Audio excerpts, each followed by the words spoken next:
Presidenti Trump dhe kryetari i gjykatës së lartë Roberts përfshihen në një përplasje publike të pazakontë lidhur me pavarësinë e gjyqësorit. Ligjvënësit amerikan kritikojnë ashpër presidentin Trump mbi qëndrimin e tij ndaj Arabisë Saudite. Amerikanët festojnë ditën e falënderimeve. Newyorkezët dalin në mota cartë për paradën tradicionale të festës.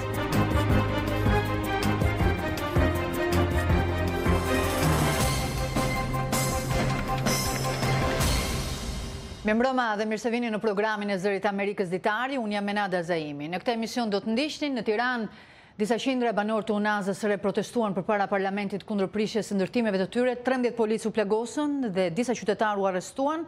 Në Kosovë, kryeministri Haradinaj tha sot se taksa ndaj Serbisë duhet mbetet në fuqi përderisa kjo e fundit nuk e njeh pavarësinë e vendit.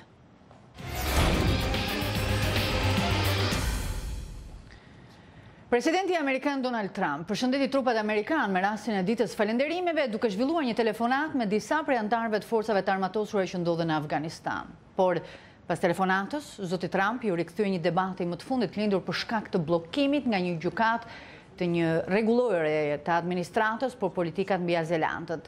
Debati solli shkëmbim replikash mes presidentit dhe kryetarit të gjykatës lartë John Roberts, një përplasje publike të pazakontë lidhur me pavarësinë e gjyqësorit në Shtetet e Bashkuara. Gjykatësi Roberts ju kundërvu haptazi kritikave të presidentit Trump ndaj një gjykatësi federal që vendosi për bllokimin e rregullores, të cilin zoti Trump e cilësoi si gjykatës i Obamës. Në një deklaratë fortë, kreu i gjykatës lartë ju kundërvu komenteve duke theksuar se gjyqësori gëzon pavarësi politike dhe shtoi se nuk ekzistojnë gjykatës të njërit apo tjetrit president.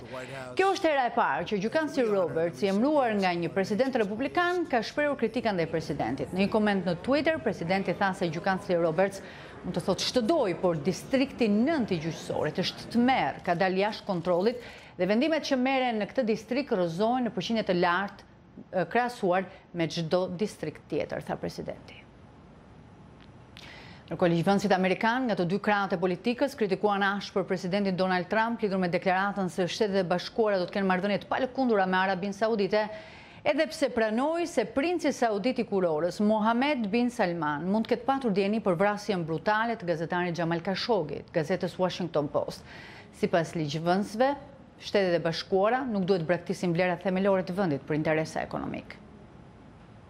Vrasja dhe ecoptimi i trupit e gazetarit Jamal Khashoggi me 2 tetor në konsulatën saudite në Istanbul nuk ka ndikuar tek presidenti Donald Trump që të ndryshojë politikën e Washingtonit ndaj Arabisë Saudite.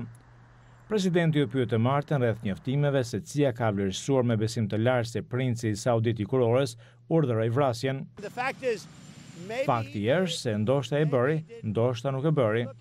Po të shikosh Iranin se çfarë ka bërë, apo po të shikosh se çfarë po ndodh në Siri me Asadin, me qindra mijëra njerëz të vrarë.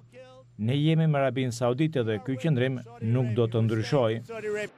Ligjvënësit nga dy partitë e kritikuan deklaratën e presidentit për solidaritet me Arabinë Saudite, mes tyre dhe kryetarit në largim i Komisionit të Senatit për marrëdhëniet me jashtë, Bob Corker.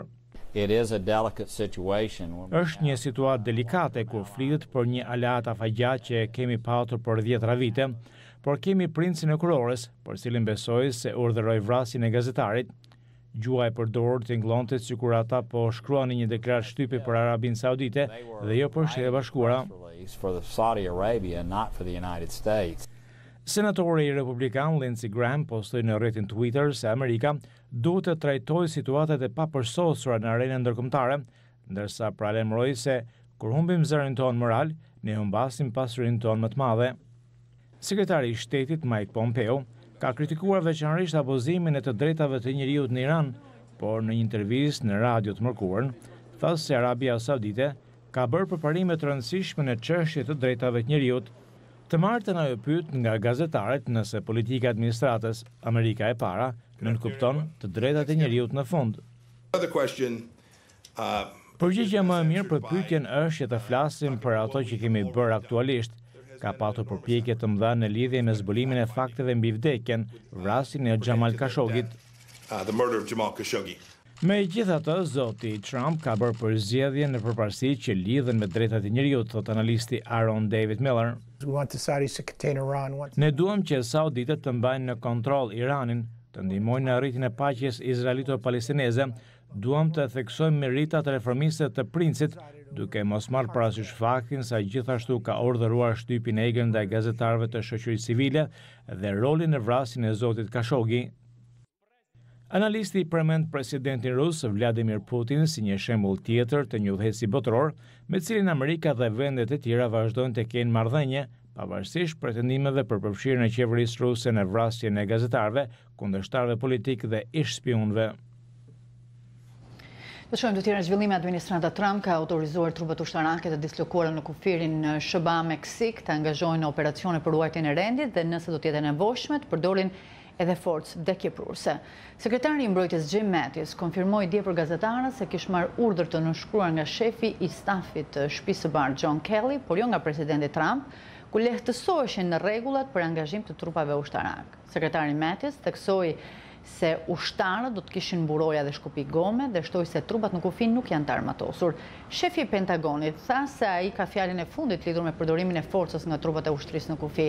Deri më tani, presidenti Trump ka dërguar 5800 ushtarë në kufi, si dhe 2100 trupa të gardës kombëtare.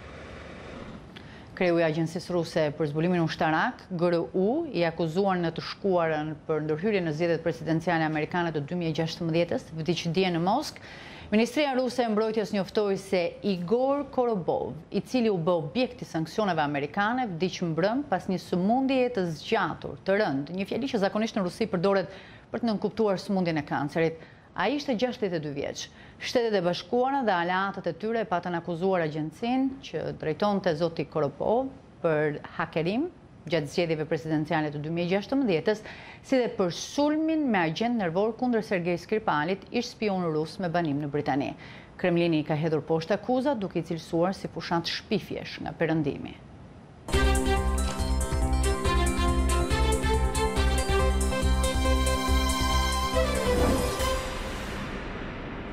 Në Tiranë, disa qindra banor të Unazës së Re protestuan përpara parlamentit kundër prishjes së ndërtimeve të tyre në atë zonë. Ata u përleshën me policinë për disa minuta, 13 polic u plagosën për pasojës dhe disa qytetarë u arrestuan. Korespondenti ynë Iliriana Golli sjell më shumë allësi.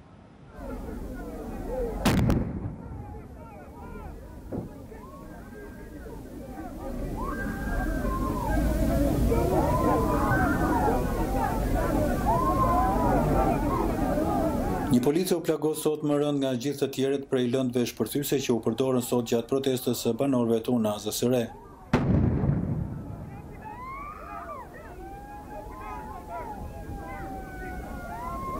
Policia tha se 13 pjesëtarë të forcave të rendit morën plagë të ndryshme nga lëndët shpërthyese dhe sendet e forta para selisë së parlamentit nga protestuesit, ndërsa për këtë të fundit të dhënat zyrtare tregojnë për 8 plagosje dhe një dyzinë arrestimesh.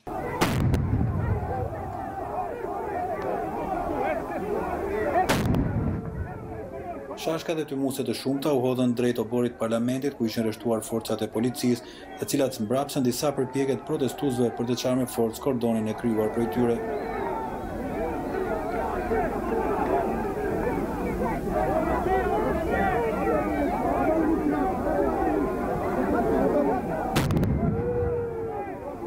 Opozita nuk mori pjesë sot në seancën parlamentare ku diskutua projekt buxheti vitit të ardhshëm, ndërsa kryeministri Edi Rama tha se për zgjerimin e Unazës së Re, ata që kanë godinat me leje do të bëhet shpronësimi plot sipas ligjit, ndërsa për banesat pa leje do të ofrohen 3 vjet qera. Të drejtat e tyre aty i kanë pronarët e vjetër. Në Unazën e Re, të gjitha që përmenda, plus tjerët që si përmenda, kanë zaptuar prona të pronarëve të vjetër. Ku janë shoqatat e pronarëve? Ata që dalin dhe flasin për çdo gjë. Duan edhe amfiteatrin e Butrindit. Kja u kthejmë. Pse s'flasin sot? Sepse në fund ditës, ata si pronar të vjetër do marrin dëm shpërblimin. Nuk do ta marrin këta që kanë zaptuar. Asnjë kovërregu s'kan për marrë ta. Zoti Rama tha se mes atyre që kanë ndërtime pa leje, ka dhe nga ata që rezultojnë të kenë të tilla në zona të tjera të Tiranës apo në qytete të tjera të vendit. Ligji ndalon rreptësisht legalizimin e çdo ndërtimi aty ku ka interes publik. Dhe ndërkohë, me një nen të shtuar nga Saliu, dhe këtu Kadri Saliu është përgjegjës për këtë nen, ligji ndalon legalizimin në truall me pronar. Pas protestës që u mbyll me plagosje dhe arrestime, ministri i Brendshëm, deputetë ndryshëm si dhe kryeministri Rama vizituan në spitalet të plagosurit. Përfaqësuesit e qeverisë pohuan se dhuna ndaj policëve nuk do tolerohet, se është e papranueshme që të goditet policia e shtetit në krye të detyrës. Presidenti i Republikës Ilir Meta kërkoi vendosje dialogu mes palëve që të dëgjohen ankesat e banorëve. Sipas shifrave zyrtare, bëhet fjalë për afro 240 objekte, mes të cilave banesa dhe mjedisje shërbimi. Afro gjysma e tyre ende rezultojnë të jenë pa leje ndërtimi apo në proces legalizimi. Për Zërin e Amerikës, Iliriana Golli, Tiranë. Në Kosovë, kryeministri Ramush Haradinaj tha se taksa ndaj Serbisë duhet mbetet në fuqi përderisa kjo e fundit nuk e njeh pavarësinë e Kosovës. Një ditë më parë, qeveria e Kosovës vendosi që të rrisë në 100% taksën për mallrat e importuara nga Serbia, duke nxitur reagime të ashpra të Beogradit, zyrtar dhe Bashkimit Evropian. Vendimi i mërkurës pritet të tensionojë dhe më tej marrëdhëniet gjithashtu të tensionuara ndërmjet Kosovës dhe Serbisë. Nga Prishtina njofton korrespondenti ynë Leonard Sheu. Kryeministri i Kosovës, Ramush Haradinaj, tha të ente se taksat prej 100% ndaj mallrave serbe nuk duhet të hiqet derisa Serbia të njeh pavarësinë e Kosovës. Ai bëri këto komente në seancën e jashtëzakonshme të Parlamentit të Kosovës që ishte thirrur për të diskutuar siç thuhet për dështimet në politikën e jashtme të vendit, një ditë pasi që qeveria e Kosovës vendosi që të rrisë në 100% taksën për mallrat e importuara nga Serbia. Kryeministri Haradinaj tha se pa një çasti të tillë ndaj Serbisë nuk do të mund të normalizohen marrëdhëniet. Do të kemi këshilla të mira, do të kemi lutje, do të kemi përkrahje, do të na japet edhe ndonjë çmim si kundërvlerë për këto masha. Po nuk është mirë Kosova më me hek derisa nuk njihet pavarësia e Kosovës. Pse e them këta? Jo se kemi zbuluar në Amerikën, po ju siguroj që pa një qashet këtil është e pa mujshme me umri një marrëveshje ndërkombëtare, ligjërisht obligative e njohjes ndërsjellë. Nëse nuk e kem këtë qëndrueshmëri, nëse nuk dim me qëndru, atëherë ne vetë po hekim dorë nga vetvetja e pse me na pranu tjetri. Haron e këta. Kryeministri Haradinaj tha se i ka dërguar një letër shefës së politikës jashtme të Bashkimit Evropian Federica Mogherini për t'ia shpjeguar arsyet e vendimit për rritjen e taksave, një ditë pasi që kjo e fundit kërkoi nga qeveria që të tërheqë menjëherë taksën. Zëdhënësja e zonës Mogherini, Maja Kociančić, tha se pret që qeveria e Kosovës që të tërheqë vendimin dhe sipas saj reagimi i zonës Mogherini nuk ishte i tepruar, por në një linjë me atë që ishte 2 javë më parë. This is not news. We had the same thing and reacted in the same way. When the initial race... Ne kishim të njëjtën gjë dhe reaguam në të njëjtën mënyrë kur u njoftua javën e kaluar se ngritja fillestare ose rritja prej 10%. Kështu që mesazhi këtu është i qëndrueshëm, është i qartë, ne kemi qenë shumë të qartë. Pse ne mendojmë kështu? Sepse është një shkelje të marrëveshjes së CEFTA-s. Nuk është në frymën e marrëveshjes së stabilizim asociimi, tha ajo, duke nënvizuar se çdo marrëveshje duhet të zgjidhet përmes bisedimeve të lehtësuara nga Bashkimi Evropian. It is not that we don't recognize that there are problems, we do, but simply the way, the reaction... Nuk është se ne nuk e pranojmë se ka probleme, por ne thjesht mënyra reagimi, mënyra për ta bërë atë, mënyra se si qeveria e Kosovës ka reaguar në këtë kontekst, thjesht nuk është rruga e drejtë, tha zonja Kociančić. Presidenti i Serbisë Aleksandar Vučić tha sot pas një takimi me udhëheqësit e serbëve të Kosovës në Beograd se ka informacione rreth lëvizjes së trupave të policisë së Kosovës për në veri për siç tha mundësinë e ndalimit të hyrjes së mallrave serbe. Ai tha se Serbia duhet të ruajë qetësinë dhe paqen dhe të përgatitet për një betejë të gjatë, ndërsa ritheksoi qëndrimin se Beogradi nuk do të njeh pavarësinë e Kosovës. Ai u bëri thirrje autoriteteve në Prishtinë që të heqin dorë nga masa që sipas tij do të dëmtojnë rënd qytetarët serb në Kosovë por edhe qytetarët shqiptar. Vendimi së mërkurës pritet të tensionojë edhe më tej marrëdhëniet edhe ashtu shumë të tensionuara ndërmjet Kosovës dhe Serbisë. Dogana e Kosovës i tha Zërit e Amerikës se që nga hyrja në fuqi e taksave ndaj produkteve të Serbisë dhe Bosnjë-Hercegovinës, rreth 20 maune me mallra janë kthyer mbrapsht për shkak të mosinformatës për rritjen e taksave dhe mënyrës se si vendet prodhuese janë referuar shtetit të Kosovës. Sipas vendimit të qeverisë, të gjitha vendet që eksportojnë në vend duhet të shkruajnë emrin kushtetues si Republika e Kosovës. Kosova importon nga Serbia mallra në vlerë prej rreth 400 milion euro në vit. Për Zërin e Amerikës, Leonard Sheu, Prishtinë. Lumenjtë e Shqipërisë gjithnjë më shumë po kthehen në vend depozitimit të mbeturinave, duke dëmtuar ekosistemin dhe ndotur mjedisin, gjë që pranohet dhe nga drejtues të Ministrisë së Turizmit dhe Mjedisit. Kjo situatë ka shtyrë të rinj, vullnetarë të ekomendjes, të nisin aksionin për pastrimin e lumejve nga mbeturinat, duke synuar sensibilizimin e komuniteteve lokale. Ndotja lumejve, liqenjve dhe bregdetit Shqipërisë nga mbeturinat tashmë është ndërruar në një problem serioz jo vetëm për mjedisin dhe komunitetet lokale në Shqipëri, por edhe për vendet e rajonit. Drejtuesi i shoqatës Ekomendje në Shkodër, Mirsat Basha, thotë se situata është e papranueshme dhe kjo ka shtyrë disa dhjetra vullnetarë të Ekomendjes të ndërmarrin nismën në ruaj bregdetin, nisëm kjo e mbështetur edhe nga Fondacioni Coca-Cola. Situata shumë e keqe, duke pa që edhe lumet janë kthyer në kushtet më mbeturinash, kjo edhe për arsye të keq menaxhimit të metjeve që bëhen në qytet, apo të personave pa përgjegjshëm që hallin meturina, apo për edhe bizneseve që hallin meturina afër lokaleve ose edhe ata që hallin inerte. Duke pa këtë problem të madh, ne mendojmë që më marr këtë nisëm shumë të madhe në pastrimin e lumeve, që dihet që edhe liçeni i Shkodrës bashkë me lumin Buna është në pjesë të madhe të rëndësishme të Ballkanit ku mbledhen tan ujnat e Ballkanit edhe derdhen në bregdetin Adriatik. Vullnetarët e Ekomendjes thonë se çdo mbeturin që hidhet në lumej përfundon në det, duke ndotur edhe bregdetin që është një nga pasuritë jo vetëm natyrore, por edhe turistike të vendit. Ndaj përmes nismës së tyre ruaj bregdetin, të rinjt vullnetar po synojnë sensibilizimin e komuniteteve lokale. Plena dhe mbeturina që derdhen në Bun bashkohen me lumejt e tjerë të Drinjit dhe Kirit dhe derdhen në derdhja të Bunës, ndotet deti, ndoten plazhet që ne duhet i shfrytëzojmë për turizëm normalisht. Rrejsisht ne na mundu domethënë me pastru, kena pastruar me tonelata meturinash, ideja është me dhënë një mesazh, mu sensibilizoj njerëzit se pak me pas një ndikim mirë se kjo është në favorin tonë, në favorin e komunitetit. I ftuar në Shkodër nga vullnetarët e Ekomendjes, Ministri i Turizmit dhe Mjedisit Blendi Klosi vlerësoi dobinë e nismave të shoqërisë civile në drejtim të mbrojtjes së mjedisit natyror, ndërkohë që u shpreh se në Shqipëri mbetet ende i pazgjillur problemi i vendepozitimit të mbeturinave, gjë që sjell edhe ndotjen e lumeve dhe bregdetit. Vazhdojnë lumen të shndrohen në lëndëfillde natyrore. Komunat, ish komunat e vogla, fshatrat, edhe bashkit të nivelit 2, akoma lumenjt i kanë si vend depozitimi mbetje urbane. Dhe kjo duhet ndryshoj. A mund ndryshoj vetëm operacione si ky që mbështet Fondacioni Coca-Cola dhe implementon Mirsati me shokët dhe shoqjet e tij? Padyshim që jo. Por ama na bën të kuptojmë që sa shumë probleme ne kemi në këtë aspekt. Ministri Klosi tha se puna e vullnetarëve të Ekomendjes është edhe një kritike drejt për drejt në drejtim të institucioneve të qeverisjes qendrore dhe asaj vendore, si dhe të gjithë strukturave që menaxhojnë situatën mjedisore në Shqipëri. Ai tha se tashmë është e papranueshme që njësitë vendore të hedhin mbeturinat urbane, buzlumejve dhe liqenjve, duke ndotur kështu gjithë territorin e vendit deri në bregdet. Vitet e fundit, ndotja bregdetit të Shqipërisë nga mbeturinat që sjedhin lumejt e vendit ka krijuar shqetësim edhe për vendet e rajonit, përfshirë Kroacinë dhe Malin e Zi, të cilët i janë drejtuar autoriteteve shqiptare me shqetësimin e zgjerimit të artës së ndotjes.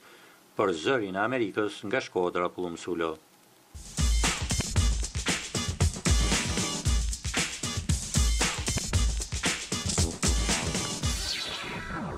Këtë muaj Europa shënoi 100 vjetorin e armëpushimit që solli fundin e luftës parë botërore. Përfundimi zyrtar i luftës dytë botërore mund të jetë i afërt nëse presidenti rus Vladimir Putin realizon një nga synimet e tij. Udhëheqësi rus ka ndërmarrë një nismë për të nënshkruar një traktat përfundimtar të paqes me Japoninë dhe për të zgjidhur një mosmarrëveshje të epokës sovjetike mbi fatin e disa ishujve të vegjël në lindjen e largët të Rusisë.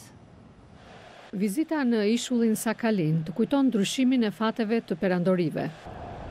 Nga Japonia perandorake deri në Rusinë raciste dhe më vonë sundimi sovjetik, luftra dhe ndryshimi i kufive kanë formuar historinë e Sakhalinit dhe të familjeve që kanë jetuar aty.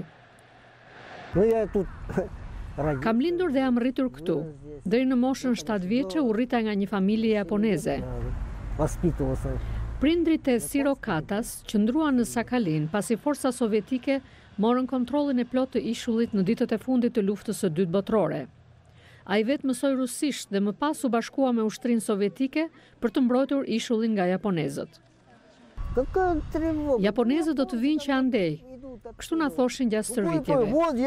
Ja ku është një ngjitur me mua, bënim shaka gjithmonë. Sot banorët vendas preferojnë të shtojnë integrimin ekonomik në rritje me Azinë.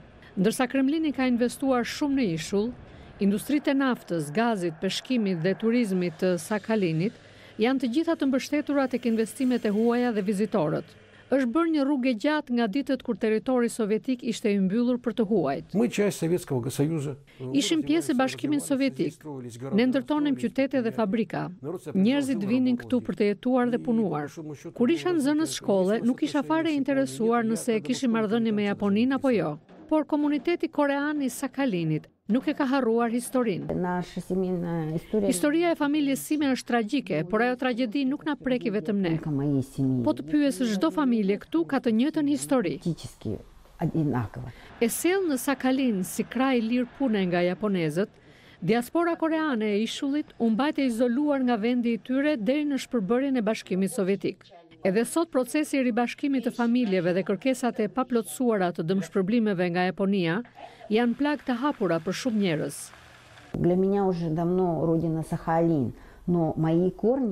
Shtëpia ime është Sakalini, por rrënjët e mia janë në Kore. Dhe nëse harron rrënjët, harron cilije. Dallimet mbi rrënjët janë gjithashtu në zemër të një mosmarrveshjeje mbi ishujt e vegjël Kurile, që kanë mbajtur Rusinë dhe Japoninë zyrtarisht në luftë për mbi 70 vjet. Presidenti rus Vladimir Putin i ka sugjeruar kryeministrit japonez Shinzo Abe që të dyja palët të arrijnë një marrëveshje deri në fund të vitit. Rusia sigurisht është një vend me zemër të madhe dhe e gatshme të harrojë borxhet e vjetra, por të heqë dorë nga territori i saj, jo, këtë nuk do ta bënte askush. Dhe me Rusinë që përballet me një tjetër çështje territoriale lidhur me aneksimin e Krimes, mosmarrveshja e gjatë me Japoninë mund të ofrojë një mësim, se zgjidhja e disa mosmarrveshjeve mbetet e largët, diku përtej horizontit.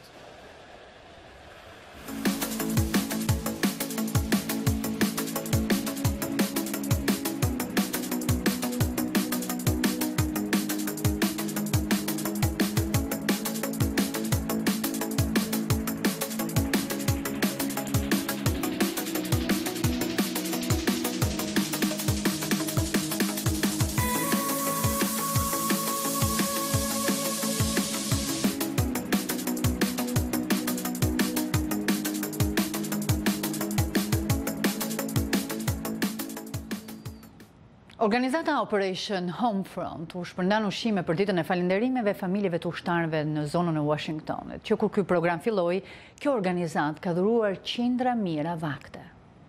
400 kuti të mbushura me ushqime të shijshme për të festuar ditën e falënderimeve. Vivian Dietrich është drejtore për rajonin qendror të Atlantikut për organizatën Operation Homefront. We're celebrating. Sot ne festojmë dhe shprehim mirënjohjen duke u dhënë ushqime për festën familjeve të ushtarëve. Çdo familje merr një darkë të plot, dhuruar nga kompanitë Harris Teeter, Miller Coors dhe Jackson Family Wines, që punojnë së bashku për të na ndihmuar që të sponsorizojmë këto ushqime. Në kuti ka salcë poronicash, pure patatesh, mashurka dhe ushqime të tjera, si dhe gjeli detit për darkën tradicionale të festës. Por nuk është vetëm ushqimi, është një mundësi për familjet që të kalojnë kohë së bashku, thot Brigadier General Aaron Dean i dyti i Gardës Kombëtare. Këto shporta për ditën e falënderimeve krijojnë një mundësi për t'i mbledhur familjet, një shans për të qenë së bashku, për të ngrënë së bashku, për të folur, për të provuar ndjesinë se je aty ku duhet të jesh në këtë ditë falënderimesh. Gruaja e tij, Laura Dean, thot se megjithëse ajo vetë nuk është në uniform, si bashkëshorte e një ushtaraku, është mirënjohëse për gjithçka burri i saj dhe të tjerë kanë sakrifikuar ndër vite. Ata japin jetën, sakrifikojnë shumë për ne dhe duke bërë këtë sakrifikojnë shumë në familjet e tyre, mungojnë në ditëlindje, festa dhe nuk po ndodh gjithçka me familjet e tyre që t'u japin qytetarëve të këtij vendi lirinë e tyre. Rështeri Jonathan Hune ka shërbyer në ushtri për 16 vjet. Ai kishte ardhur me të bijën. Jemi vërtet mirënjohës për gjeste të tilla, sepse është e vështirë për familjet, është e vështirë të jesh larg familjes. E vlerësojmë mbështetjen e komuniteteve tona, është nder të mbështesësh ushtarët. Specialisti Daniel Jones kishte sjell 4 djemt me vete. Jam mirënjohës ndaj të gjithë atyre që na vlerësojnë. Edhe fëmijët e mi janë mirënjohës, sepse shohin që ka edhe njerëz të tjerë që kujdesen për ne. Po kush do ta ndihmoj babin për të gatuar në ditën e falënderimeve? Unë do ta lë të gatuaj vetë. Unë do ta ndihmoj babin të bëj makaronat me djathtë. Do përpiqem ta ndihmoj babin. Unë nuk do ndihmoj se babi nuk do shumë njerëz në kuzhinë. Siguria mbi të gjitha. Unë u tregoj ca gjëra, po përpiqem t'i mbaj jashtë kuzhinës. Është e vështirë të shmangen kamionët që mbledhin veturinat ose ata që përdoren për riciklim në rrugët e kryeqytetit të vendit. 25 prej tyre janë mbuluar me vepra arti shumë ngjyrshe, duke filluar nga zogjt, lule dhe flutura deri tek imazhet abstrakte. Është një punë e pistë, por dikush duhet ta bëjë dhe në këtë lagje të Washingtonit këta punonjës e bëjnë punën e tyre më interesante, duke lëvizur në qytet me kamionin e tyre të ngjyrosur me veprën Shelby të artit abstrakt. Është kënaqësi e vërtet, kjo tërheq më shumë vëmendjen e njerëzve dhe më pëlqen. Sanders Wright është krenar për kamionin i cili është i mbështjell me një kopje të pikturës origjinale. Kamionët e mbuluar me vepra arti filluan të përdoreshin 5 vjet më parë. Ata janë pjesë e një nisme të qytetit për të promovuar riciklimin, ndërsa shfaqin edhe talentin e artistëve lokal. Pikturat origjinale, vizatimet dhe mediat e ndryshme kopjohen në copa të mëdha najloni që instalohen në kamion. Banorët e pëlqejnë këtë ndryshim. Është shumë interesant, jep një ngjyrim të larmishëm lagjes. Zoti Wright thotë se njerëzit janë bërë më miqësorë që nga fillimi i nismës së artit. Ata u thrasin në emër punonjësve dhe madje u sjellin atyre biskota.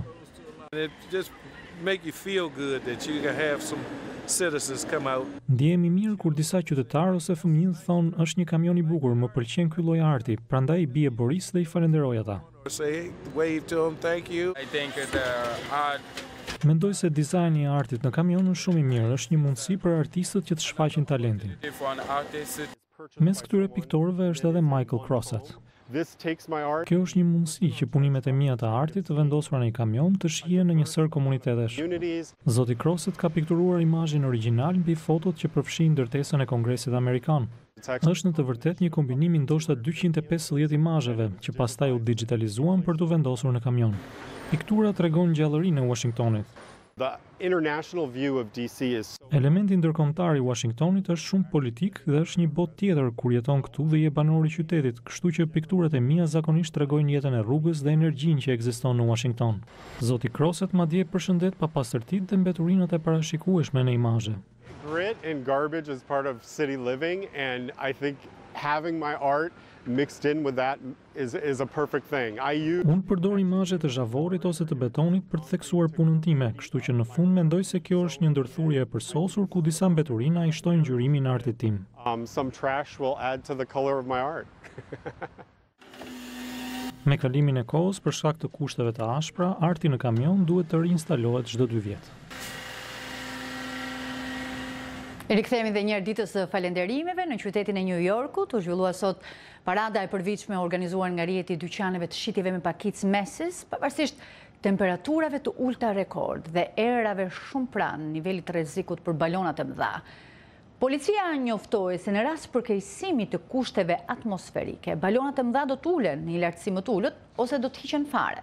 Spektatorët, disa prej tyre të ardhur orë përpara, mbështjellë me batanie, për shkak të motit të acartë, ndoqën parakalimin e plot 8.000 vetëve, mes tyre grupet shkollave të mesme nga i gjithë vendi. Parada e New Yorkut me rastin e ditës së falënderimeve daton që prej vitit 1924.